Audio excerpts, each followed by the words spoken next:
আমার 10 মাসের মেয়ের ব্রেকফাস্ট টু লাঞ্চ রুটিন আজকে আমি আপনাদের সাথে শেয়ার করব। তো সকালে আজকে ওকে দিচ্ছি আপেল সেদ্ধ।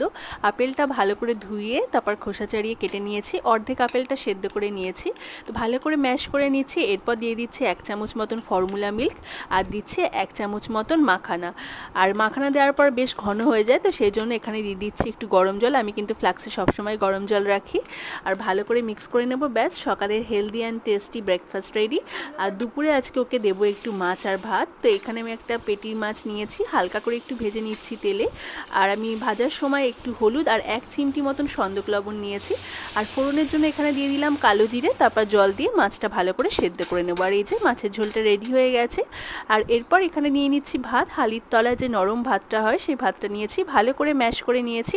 এরপর মাছের ঝোলটা নিয়ে নিলাম, আর এবার মাছের কাঁটাটা ভালো করে বেছে নেব, তারপর সব কিছু ভালো করে মিশিয়ে নেব। আর এরকম ভিডিও দেখতে চাইলে চ্যানেলটা সাবস্ক্রাইব